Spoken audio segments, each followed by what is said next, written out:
Yeah, through social classes we can learn a lot about humanity. Where did it come from? How did it develop? What did it go through? And where is it headed? And on this show, we'd like to look at our situation today and how do we see our future as a society. In a few words, I'll just mention that on our previous show, we said that human society, since ever, was divided naturally into classes. Part of them belonged to a certain family, kingship, novelty, and so on. Maybe they were born to a certain caste, belonged to a certain class, couldn't move from one class to another. Afterwards, these classes developed, and we talked about something really interesting, that a person has to feel that someone's ruling him, controlling him in a certain way, because through that he feels belonging. He feels that he belongs that way, he defines himself that way, and there's a relationship created here between forces. And now I'd like to better understand where we are today. Today, we're in something called capitalism, meaning what controls us is no longer belonging to kingship or novelty or something, but we're measured only according to the money that we have, the wealth that we have. And Karl Marx and Friedrich Engels put it beautifully. They wrote the Communist Manifesto, and it says there, the history of all hitherto existing society is the history of class struggles. Meaning they're actually saying that there are those that have the money, that they have the resources themselves, factories and so on, and there's the laboring force in those times. Yeah, this is how it was back then. Now, looking at our situation today, how do you see our society right now? What phase are we in? Our society currently is at the end of neoliberalism, meaning that capitalism is about to end. And the truth is that it would have ended a long time ago, only because of the First and Second World Wars and the situation with Russia, that there was the Cold War and all the steps taken in the transition of all the capitalistic industry to the East, Africa, and other places. So by that, because of that, we're still continuing with a capitalistic society, but it is already a society that you can no longer really call capitalistic, because we've reached the end. The end of capitalism is that today we're in a state where the elites have nothing more to get rich off. We're in a state where the buying force is not growing on the lower levels in order to buy what the elites produce and to give them more and more zeros in their bank accounts.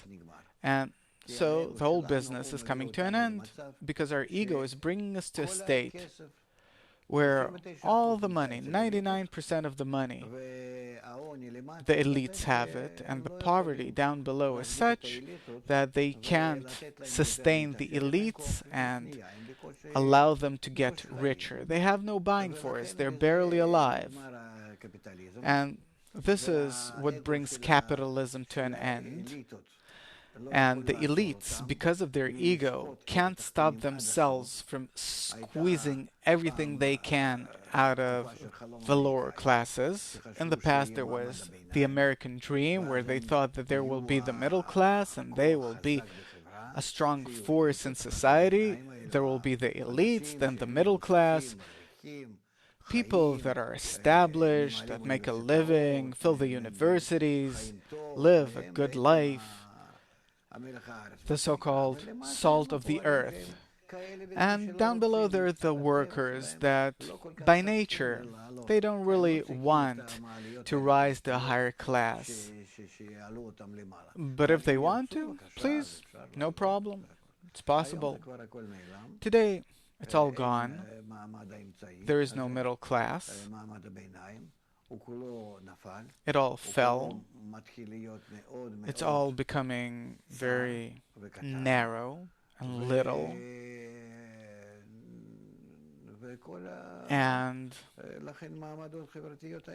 therefore these social classes, they're again becoming like in any other formation before a revolution, before it inverts into its new form.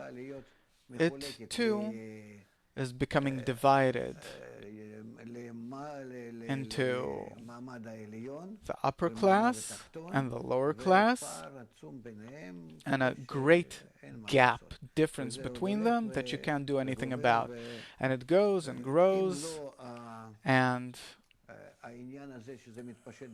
were it not for the matter that it's spreading all over the world, then it would have ended a long time ago. Suppose, were it like, if not for the First World War, and all the more the second one, then in Europe, we would have already been in a new era. In Africa, Asia, Latin America, Australia, all that. Why did the wars delay this process? On purpose. Because everyone wanted a market where to sell and get rich off. What did Hitler want? He wanted oil and gold and coal, to have resources. Yeah. Now, this process, it also caused something interesting. As you said, that the rich have nowhere to develop to. As if all the globalization is inside there, they're owners of everything that they can own, and they have nowhere to develop to. And therefore, from beneath, society is starting to boil, because they're starting to feel the burden. There's dialectics here. A natural development. That it's not that a person himself reaches some kind of development, but it comes from nature, from our will to receive, where the will to receive undergoes this entire process. Then we direct these processes according to 1, 2, 3, 4 parts, suppose. So we already went through what we had in the very first primitive society, then slaves, then feudalism, and then capitalism. And now what we'll have is communism. Whether we want it or not, doesn't matter how you call it. We can't take an example from Russia because that wasn't communism. What they had in Russia was a fascist regime. That's how it was till 1990. And therefore, today they're trying to build, with whatever they have left, a capitalistic regime as much as they can. And eventually, the entire world took on the same form.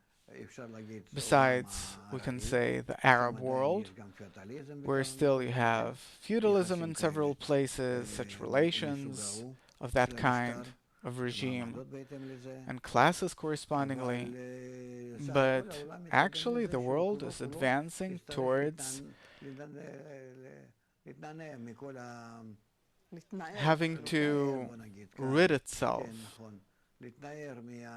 of the capitalistic regime. And there's nothing to do after it, because our ego can no longer arrange us, but according to the new class. And the new class isn't according to our earthly ego, because capitalistically wise, we've exhausted it to the full. We have nothing left to do with it, because every time we developed according to our ego. And by reaching a state where all of humanity rose higher and higher, and those that were unsuccessful remained down below, and we divided ourselves this way into the 1% and the 99, so there's nothing further to do. We can't live off each other anymore, as if to fulfill each other. Yeah. And here, and not in vain, comes technological development, where there's no need for the lower class, the workers. But humanity, instead of 8 billion people, have to be 1 billion, and then they'll live a relatively good life, where 80% of them will serve the 20% that will be the managers and the rich and so on. But all the rest, there's no need for them. Therefore, humanity is now facing self-scrutiny. What do? They can't wage nuclear wars because we have no idea what's going to be left after that, on the one hand. On the other hand, it has to give an ecological account, because if we leave ourselves the way we are, we're destroying Earth. We're destroying our planet worse than with nuclear bombs. We see that in Chernobyl. There was an actually nuclear bomb there, the malfunction in the nuclear reactor. So now you see animals and plants there, and everything's flourishing and everything. Where there are no people, and where there are people, there everything is coming to an end. Meaning, it's not known how it works yet, but humanity is really on a crossroads.